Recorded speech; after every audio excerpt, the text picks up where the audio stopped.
So let's start with the Alice in Wonderland.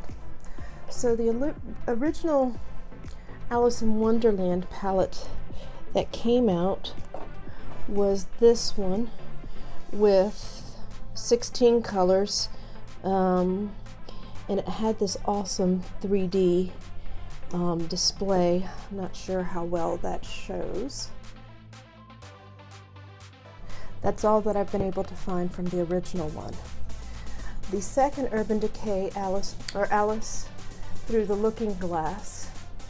I have the brush around here somewhere, but it had this beautiful little butterfly in it that was 3D.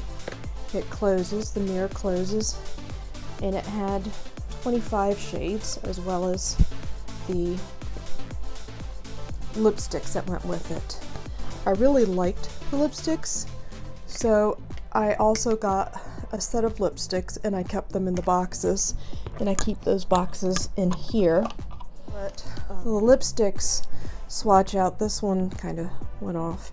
This one is just a shimmer, so it's Alice, it's a sheer shimmer. Then there's Elizabeth, which is a comfort matte.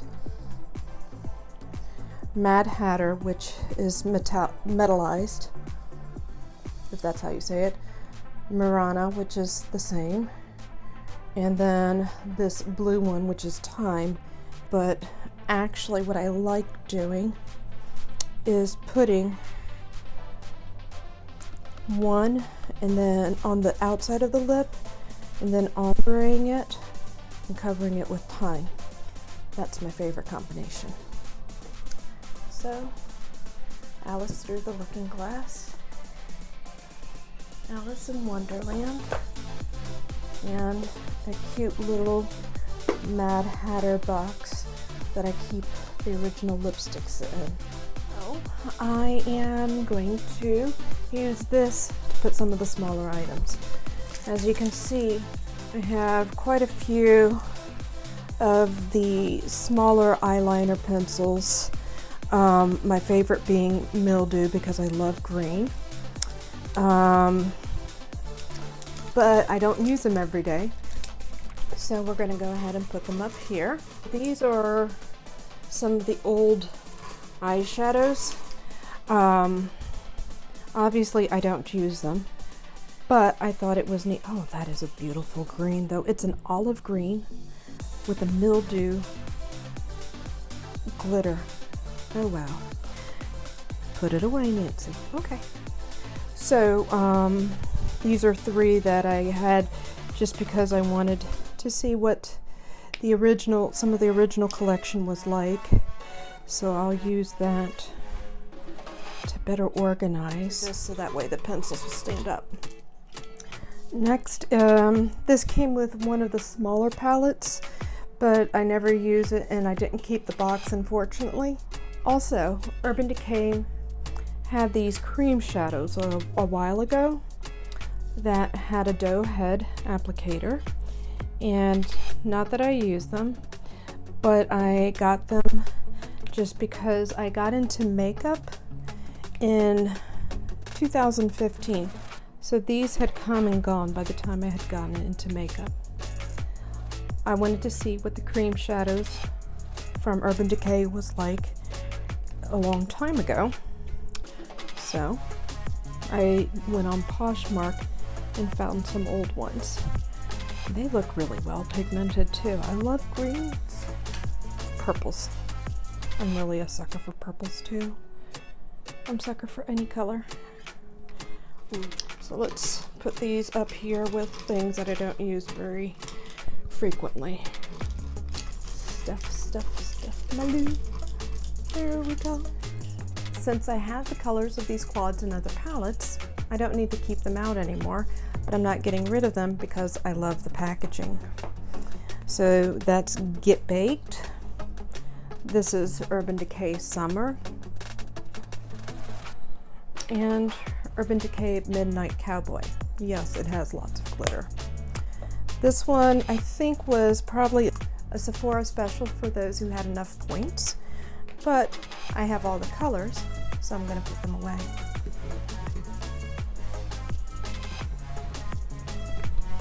I'm gonna put the pretty one up front. That way you can see it. One of the new ones that Wendy with Urban Decay came out with is Light Beam Eyeshadow Palette, and it had 5 shadows. This is Urban Decay Face Case, and she has a few others out there that I'm looking for to complete my sets. I also had some 6-pan palettes. She had the Naked Basic. She had the Naked Basics 2. This is broken on the outside because I dropped it from where I was keeping it up there to the ground when I was bringing it down to dust it, and but it still survived. That's pretty incredible, and the colors are good too. And then Petite Heat palette, which I haven't used yet, but I really like the original Heat, so I just haven't had a chance. Yeah, this is my backup aphrodisiac palette from Urban Decay. I have the other one I take on trips with me sometimes. So again, we have the aphrodisiac, Naked Heated, Naked 2, Basics, and I have the third one, I think somewhere around here. Of course, it's a pile, so we'll put those away. So I'm going to leave this out to use. I have some long-lasting lip stains, Vice lip stains, and then the liquid moon dust for eyeshadow as well. I have more of these moon dust. Eyeshadows. I'm not sure where I have them, but I'm going to start keeping them here so that way I know where they are in the future. Urban Decay also came out with some interesting mascaras in different colors. I've already used these two. The cream side, when you put the mascara on, has no glitter. It's just that color. It covers very well. I've used colored mascaras from several companies, Marc Jacobs included, and I've sent them along to friends because I couldn't get them to work for me. The special effects side has usually, or the two that I've seen, has a sheen or a glitter with them. So I have the blues, which is Gonzo and Deep End, and then I have yet to try Gold Mine and Dime. I didn't realize they had 2 names. So Gold Mine. Ooh, nice. I'm assuming Dime's going to be more of a, yep, silver. So we're going to put that there. Another mascara. Junk Show. So this is like the blues, where the special effects have a little bit of a sheen to them, the metallic sheen. And then the cream is just matte, but they last all day and there was no transfer. When I used the Urban Decay blue mascaras, I went to a commercial farm to tour how an industry they set up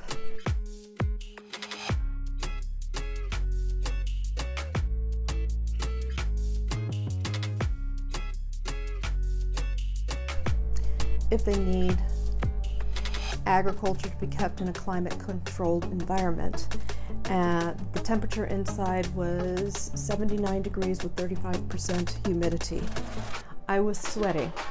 When I finished with that, the blue hadn't transferred to my skin. So the purple is Vice, and that's the shimmer that goes with it. But both ends of the brush work really well.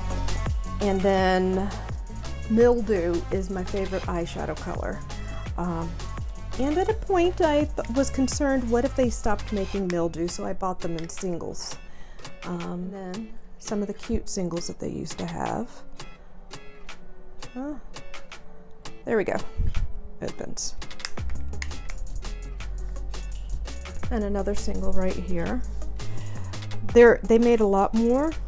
This is one of my favorite fuchsias though. This is Fishnet. but they were hard to open, so I didn't bother getting them even for collection purposes. I'm going to put my heavy metal glitters. So I have Midnight Cowboy, I have Volume, I have Gamma Ray, Disco Daydream I just picked up and it is awesome, and Glam Rock. And we're going to put it in here. I know where to find it then. For lack of a better way to describe some of the smaller palettes, here are the 6-pan palettes. I'm hoping some of the people that are watching are people that have done YouTubes. They may find amusing what I just did. How many of you, including me, have done a really good job at explaining something and forgot to press the record button? Hi! What I was explaining was that these are some of Wendy's first 6-pan palettes. I'm putting these palettes aside from the other ones because they have round pans. Not that that's significant, but she has so many palettes that it's hard to divvy up the palettes not knowing which one came out first. One of the most interesting that I find is the "We don't do animal testing, how could anyone?" This palette set the tone for a lot of Urban Decay's future palettes. When I first started collecting palettes, I was looking for mildew. And so I was looking for the small palettes that had mildew because I had some unreasonable fear that the world would run out of mildew green, and I really liked that color. And then once I started collecting some of the palettes, I liked the artwork on the other palettes, so I just collected all of them that I could find. So here's the feminine palette. Not all of them have names, some of them do.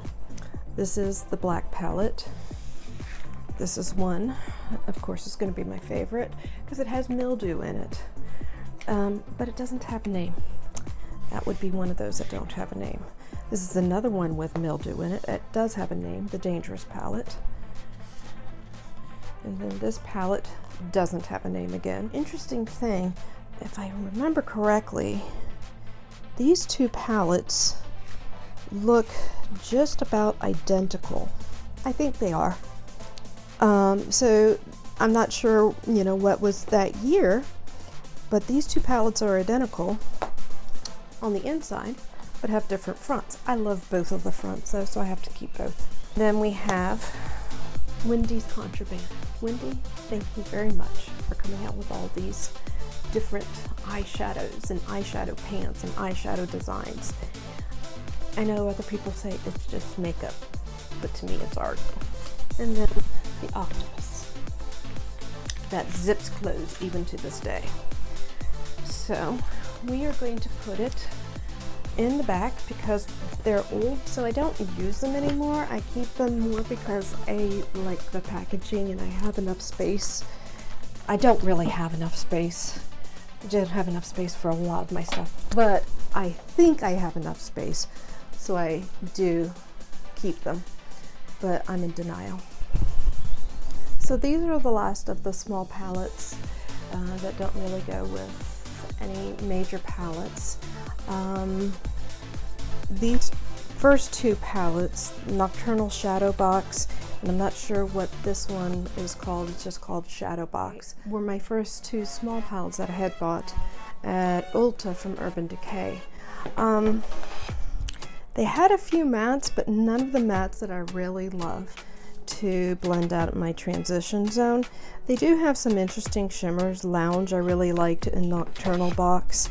I liked a few more shimmers in this Shadow Box, Free Love, Flash, and Tornado. But they weren't stunning, so I didn't take them back to Ulta. I had looked at them in the store, I knew what I was buying, I just didn't know how to use them or how I would not use them, and it wasn't Ulta's fault. These two palettes have the same color story, and I love the color story. The funny thing is, it's the same exact color story, but they have different fronts. So this one has a sugar skull front, and this one has a smoking gun in velvet, which I love. I'm not sure which palette came first, but since this one got chipped, I ended up getting another one with the smoking gun in plastic, so that way I had it brand new. Now I'm going to discuss some of the bigger palettes. I'm going to go back to the stories of round or square pans because there's so many different ways to divide them up. They're not chronologically put. The Oz palettes are actually the oldest palettes. So this is the Great and Powerful Oz palette. Those two came out before I started collecting makeup. When I started collecting makeup in 2015, this electric palette came out, or was out, and I wasn't quite sure what I was going to do with such bright colors, so I didn't get it. I ended up getting it later. Then the Gwen Stefani palette came out after the electric palette and revisited the round pan. And then more recently, Urban Decay After Dark and Urban Decay Distortion came out. Distortion, I was wanting to try some of the duochromes.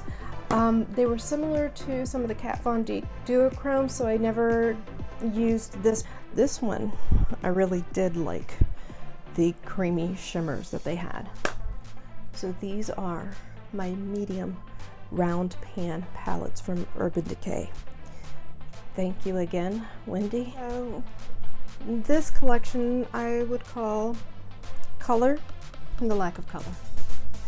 I grouped these together because the pans were similar in the traditional longer shaped pans, eyeshadow pans, and then I put in the Elements palette because it was very colorful, like Urban Spectrum and Full Spectrum, and I didn't really have anywhere else to put that one that really belonged. I loved the Urban Decay Full Spectrum palette during the summertime. It came out during the winter, but actually I used it a lot during the summer.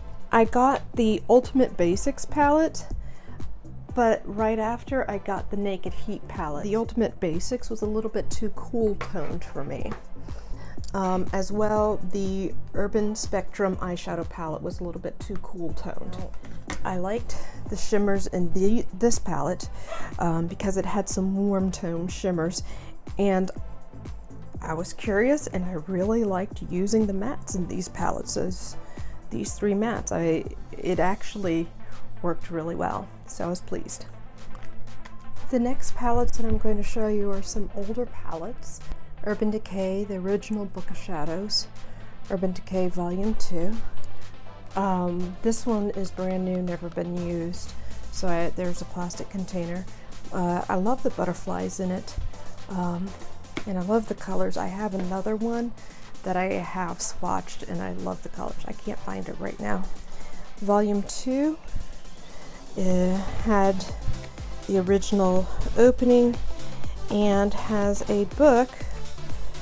I'm going to close that because the mirror is bright, but it has a lookbook, and the lookbook has different eyeshadow looks that you can do with the colors. I thought that was really neat.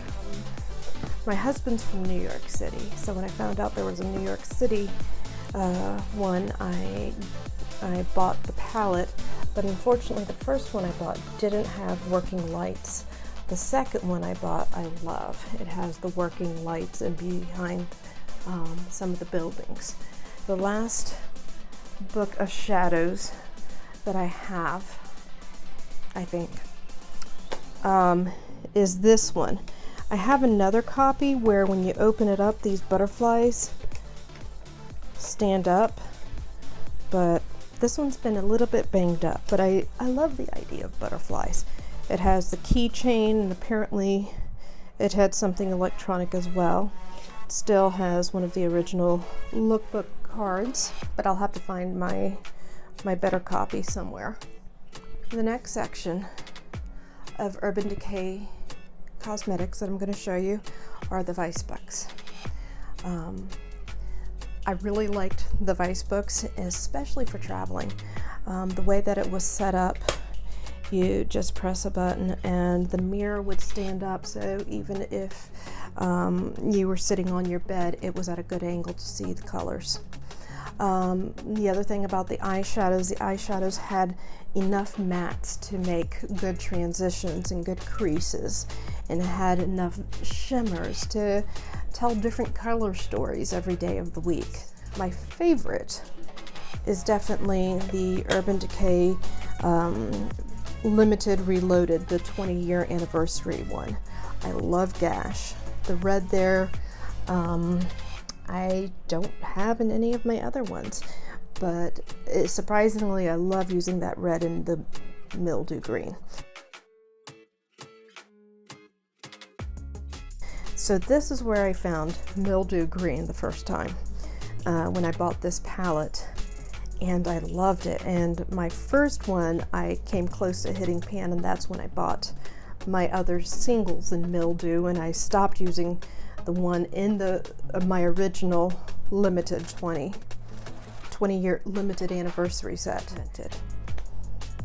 So these are the different vices that have come out through the last 20 years. When I started makeup, this was my first vice that came out in stores and that I bought, and this was the second one, the anniversary. And then these are some older vices that are dusty with my camera. Only 3 more gigabytes of memory, so we're gonna have to get the rest of this done rather quickly. I hate to rush through the modern stuff, but anybody who's watching this video has probably seen a lot of the modern stuff. So of course I had to get the Naked Tower when it came out. I had the Naked 2 and 3 separately. However, I gave them away because I didn't really use them. They were cool tones and they were lighter colors that didn't show up on my skin tone as well. I kept the original Naked palette because that was the first real palette I had ever bought. It was back in 2015. As you can see, a lot of palettes had already been produced, but I didn't realize you could buy eyeshadows in more than a single. The first Naked High palette was my first palette that I ever owned, and I used it for a wedding. Since then, the Smoky came out. I don't know why I haven't given away the Smoky yet, because I don't use the Smoky that much either. But the Naked Heat, oh, I used it for a summer. These colors were so good in my transition zones, especially when I had a tan. Sometimes I would just use the mattes in this palette and mix them with Sugar Pill or Jeffree Star, Natasha Denona, and on the lid to come out with different looks. The other palette I was surprised that I liked, and I'm going to do this one again, is the Naked Cherry palette, because I'm not much of a pink person, but I loved Privacy, Devilish, some of the other mattes. The mattes were just so easy to blend and create a great transition zone and a different color. This Naked Reloaded palette hasn't been used. I have one around here somewhere that has been used, but this one came in a PR package. I really like PR packages, and so when I get a chance, if the PR package looks interesting, I'll purchase the PR package. I think the Naked palettes are what many beginners and even advanced artists go to help create different color stories. So, thank you very much. Well, the good news is the pile that was over here is starting to get controlled now. So, one of my favorite things from Urban Decay, well, I have several favorite things, but one of my favorite things from Urban Decay is this PR box that I found on Poshmark, and I couldn't bear to open up the actual PR box, so I ended up buying the eyeshadow palette and the highlighter palette separate. I wasn't too crazy about the smell of the setting spray. The lipsticks were good. I don't remember where I put them. And the eyeliners I don't remember. I have one of the eyeliners somewhere, but I did like the eyeliners as well. But I've just not had them placed in a most organized fashion. So, the Cherry collection. Cherry collection, I think, goes very well. I love this. Look how cute. Isn't that cute? I should do something better with that. One of the other things that are on my wall, and I haven't decided yet whether I'm going to take it off the wall because it was very hard to get on the wall, is this. The Basquiat collection I have on the wall. The eyeshadow palettes I have in my carry case. And then I have 3 lipsticks. I loved all the lipsticks. You can't go wrong. Well, I guess you can, but I love the lipsticks. The cases were unique, and the cases were unique. I liked that color for when I was doing normal days or days that I was interviewing people and I didn't want them to know the real me. So that's the Urban Decay Basquiat. One of my favorite smaller things that I couldn't find the PR box was for the Kristen Leanne palette. The Kristen Leanne palette, even though it was a bunch of shimmers, was amazing. We've got to go to that green and that Spitfire. The blue, the gold was amazing too. When Kristen Leanne came out with that palette, she also came out with a neutrals palette. So I had I have somewhere each of her lipsticks, because her lipsticks were just as amazing. Cloud 9, Spellbound, and Bun Bun. The only one out of a box that I can find right now is Spellbound. Another collection that I have, but I don't have together because I don't have anything together, is the Born to Run palette from Urban Decay. I used this one yesterday. I was doing acupuncture on someone, and so I figured I'd go with a basic adult look. The shimmers are awesome. The mattes I'm not as crazy about, but the shimmers are awesome. And then there are 3 lipsticks that come with it. The Comfort Matte in 66, Marfa Comfort Matte, and then Ready, which is metallized. I wasn't as crazy about this. I was hoping that it would be a cool red glitter, but it wasn't. But I still like the packaging, so I kept it.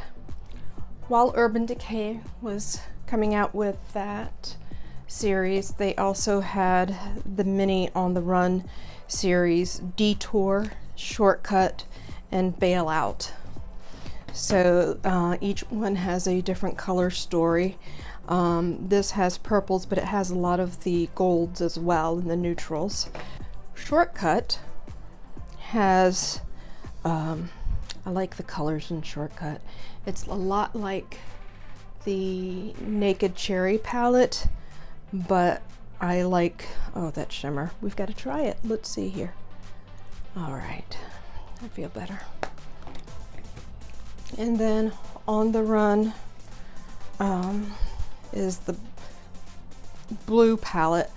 This shimmer is awesome, and that blue is very deep. Another blue palette. I'm not much for blue palettes. I have brown eyes. I think blue makes me look tired, so I don't use a lot of blue, but I do use Urban Decay blue. If I'm going to use a blue, I'll use Urban Decay blue. Beached eyeshadow palette. I have the sibling palette somewhere, but another one of my favorite blues, and they last all day. Around the time that they came out with the cherry palette. They came out with this palette, and I guess it is different and unique in that it's a toned down version of the reds, and it also offers face products, shimmers and blushes. I think the pigmentation on the cherry palette was better. When I use this, I have to make sure I use a really white base, like Anastasia Beverly Hills' new eye primer that she came out with, where the colors don't really show true. But the mirror is pretty handy. So see, I have some stuff together. These are the eyeliner brushes from the Basquiat collection. A few other eyeliners. I have all the Hi-Fi Shine lip glosses. They call them the Ultra Cushion Lip Gloss. I love using them. They're actually kind of fun. At first, I didn't think I would use them, but on some of my mattes, they really make the color interesting. So let's put these away so they stay together. So real quickly, because I only have 1 gigabyte left, and I recorded this already, and I didn't have enough memory for the first recording. I got the Game of Thrones vault.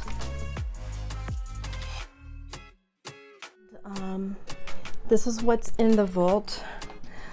My favorite among the Game of Thrones vault is Circe, the lipstick. It's a shimmer. I love that shimmer.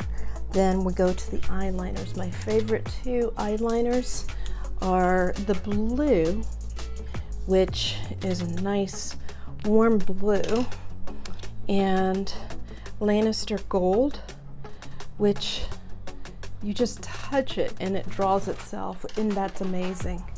On the eyeshadows, a lot of people were complaining that they didn't have enough mattes because they only had those 3 mattes, and the 3 mattes came off almost a cool tone on the eye, but I used Weirwood.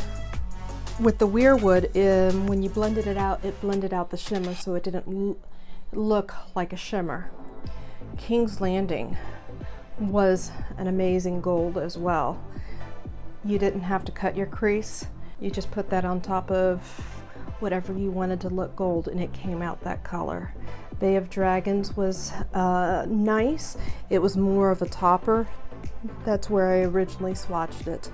And the other one that I really liked was Bend the Knee. I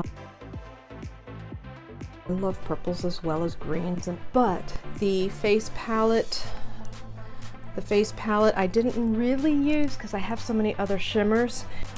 And the lip and cheek stain, when I would put it on and then put on a gloss or a powder over it, it didn't show, so I didn't use those. Later I'll show you my eye brushes and you'll see why I'm leaving those as is, because I didn't need them. But it was an awesome vault, and I'm really excited to have it.